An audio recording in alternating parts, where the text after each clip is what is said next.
Mini projekt základnej organizácie Únie nevidiacich a slabozrakých Slovenska Moja práca, moja záľuba, ktorý sme uskutočnili v roku 2024. Dnešným hosťom je Helena Naďová. Neučili ma písať, neučili ma čítať, no neučili, tak som nevidela, lebo bol iba jeden učiteľ u nás na 5 tried, tak sa to nedalo. Potom mi vybavil Levoču, ale už som mala 11 rokov, keď som išla do Levoče do 3. triedy, lebo museli ma naučiť Braillové písmo, čítať písmo. Pre mňa nebolo náročné, ja som sa naučila, čo čítali, tak som skoro vedela každý článok naspamäť. Počítať som vedela, spievať som vedela, ale ma tak odstrkovali tí vidiace deti. V Levoči som sa cítila veľmi dobre, skončila som 8 ročku, potom som išla do učňovky, skončila som 2 roky, lebo majster prišiel ako papier, že môžeme sa prihlásiť na maserský kurz do Prahy. Tak prihlasili sme sa 2 dievčatá a 1 chlapec, tak ma zobrali.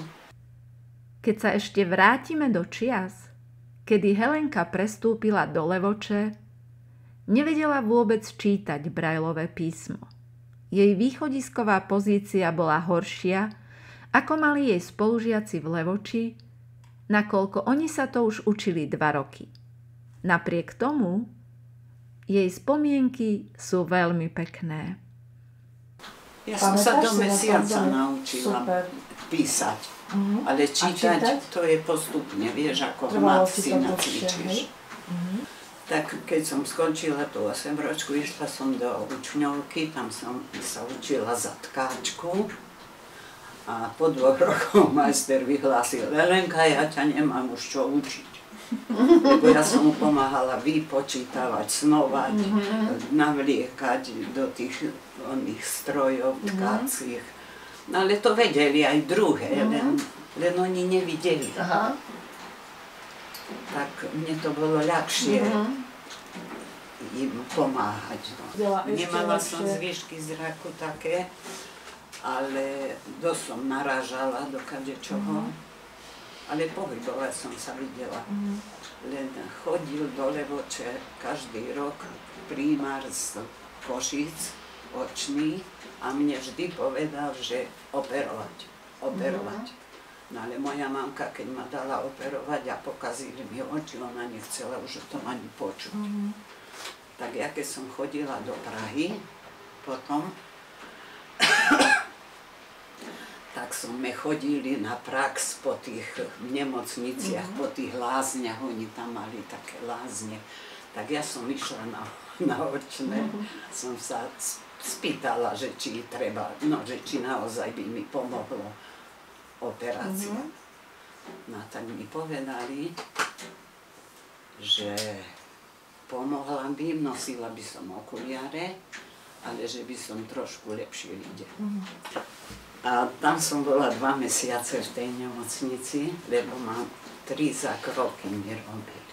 Pomohli mi, no tak som po skončení toho kurzu, ja som na umiestnenky nás zamestnávali.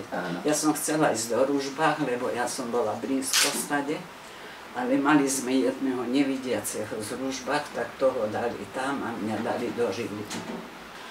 No ale prijali ma tam celkom dobre, normálne. Pomáhali mi od začiatku a tak dobre bolo.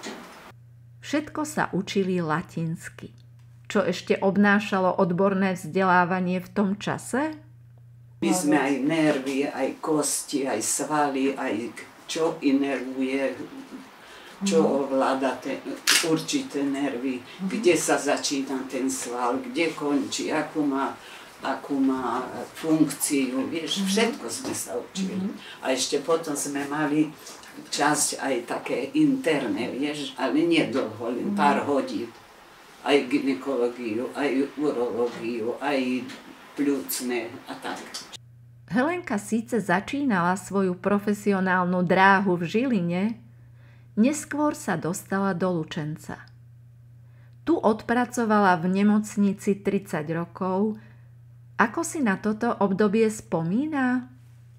No tak človek si niečo aj vymyslel, nejaký mant, vieš, niečo aj ubudlo, ale museli sme sa venovať, lebo vieš, všelijakí boli. Jeden chcel silnejšiu masáž, jeden slabšiu. No ale robila som aj vodoliečbu, som zastupovala, parafíny som dávala, lebo aj to sme sa učili v Prahe. Bo my sme mali na masáž aj 30 ľudí denne. My sme nemohli hodinu masírovať jedného, my sme, trebárs masáž šije 15 minút. My sme brali ľudí, tam sa neobjednávalo. Kto prišiel, dali dole sádru, poslali na rehabilitáciu, ešte aj šúpy, toho sme, vymočil si na vodoliečbe, potom keď dali masáž, dali, keď nie, ale cvičili dievčatá. Rozprávanie s Helenkou ubehlo rýchlo a hoci my by sme ju vedeli počúvať aj dlhšie, čas bol neúprosný. Na záver nám Helenka ukázala ešte aj to, ako sa robí masáž hlavy. Tak masáž hlavy od koreňa nosa. To je super.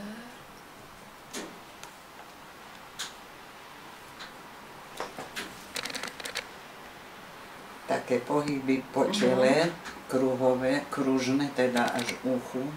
Na jednej strane, na druhej strane. Teraz masírujem tebe na hlavy, tiež také kruživé pohyby až v krčnej chrbtici.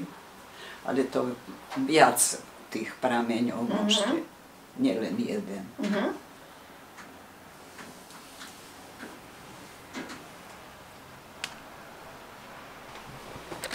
No a nakoniec sa to tak silno stlačí.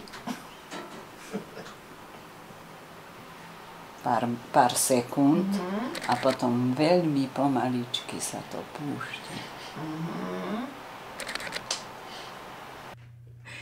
Ďakujeme za pozornosť. Aby ste sa dozvedeli viac o našich aktivitách, dajte si odber nášho kanála. Poteší nás aj komentár či zdieľanie videa.